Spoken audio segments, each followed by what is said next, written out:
अस्सलाम वालेकुम संगत कहिड़ा हाल आहिनि? ठीकु आहे? चाक चङा भला?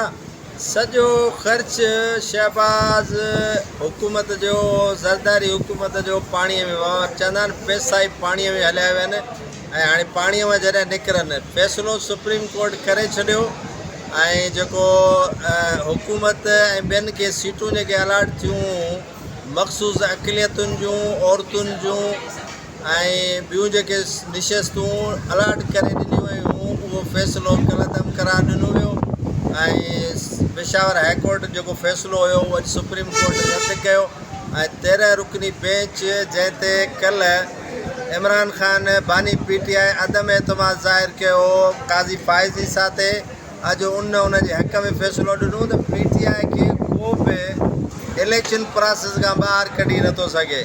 सो मरियम नवाज़ रोअण में अथव, शहबाज़ शरीफ़ रोए थो पियो, असांजे आसिफ़ ज़रदारी खे परवाह ई कोन्हे टके जी, उहो ख़ुशि आहे अंधी जहिड़ी पेके तड़ी सावरे।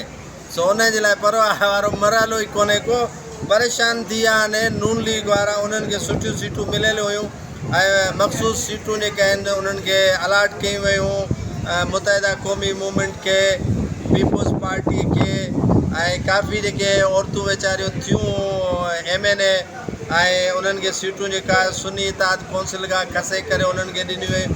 हाणे उन्हनि खे फ़ैसिलो सुप्रीम कोर्ट कयो आहे त उहे वापसि ॾिनियूं वेंदियूं ऐं अॼु जेको फ़ैसिलो थियो आहे इहो वफ़ाक़ी हुकूमत जे मुंहं ते चमाट आहे, इलेक्शन कमीशन जे मुंहं ते चमाट आहे। ॾिसो केतिरो फ़ैसिलो कयो वियो त हिनखे PTI खे भलो वापसि वरितो वियो, भेट माना भलो माना भेट उहा वापसि वरिती वई। आज़ादु खटे आया, आज़ादु खटण खां पोइ लुथड़ायूं बेस्ता कयूं, परेशान कयूं, इलेक्शन खां ॿाहिरि कढियऊं, पोइ बि यार हिननि माण्हुनि खे सुप्रीम कोर्ट मां कामयाबी हासिलु थी आहे। इहो ॿुधणु आहे, हीअ ॾिसो था हिननि जो किरदारु क्रेडिबिलिटी बाक़ी न रही अथव। शहबाज़ हुकूमत हींअर सम्झो त न हुजण जे बराबरि आहे, मरियम नवाज़ हुकूमत न हुजण जे बराबरि आहे। इहो सम्झो त अॼु सुप्रीम कोर्ट ते मोहर हणी छॾी आहे त तव्हां न हलियो, न हली जे वजह सां तव्हांखे जेको आहे सो सीटूं मिलियूं जेके आहिनि तव्हांखे उहे कलदम करार ॾिजनि थियूं ऐं जेके हिननि जूं सीटूं आहिनि PTI जूं या सुन्नी इताद कौंसिल जूं उन्हनि खे वापसि ॾिजनि थियूं या विर्छ इन नमूने सां थिए थी त हिननि खे काफ़ी सारो नुक़सानु पहुतो आहे मौजूदा हुकूमत खे हिननि सीटुनि मां। मामूली ॻाल्हि न आहे इहो अॼोको फ़ैसिलो। जेकॾहिं ऑब्ज़र्वेशन कई वञे ज़हनी तौर ते इन शइ खे सम्झण वारा सम्झंदा त हीउ वॾो तमाचो आहे, हिन ते मुंहं ते गल ते ऐं रोअनि था पिया। मरियम नवाज़ लाइ मूं ॿुधो त ओछगारूं ॾेई पई रोए, शहबाज़ शरीफ़ हिन खां वधीक पियो रोए। सो हाणे हीअ बेसाखियुनि ते हुकूमत आहे, बेसाखियूं में जेकॾहिं हाणे कढंदनि न त वञी पको कंदा भाऊ वारा। हीअ जेका बजट आवाम दुश्मन पेश कयूं इहा आख़िरी बजट अथनि ऐं हिन खां पोइ हुकूमत लॻे थो कोन रहंदी। हुकूमत हीअ अला भाई अला हाफ़िज़ ज़रूरु कंदी आसिफ़ ज़रदारी।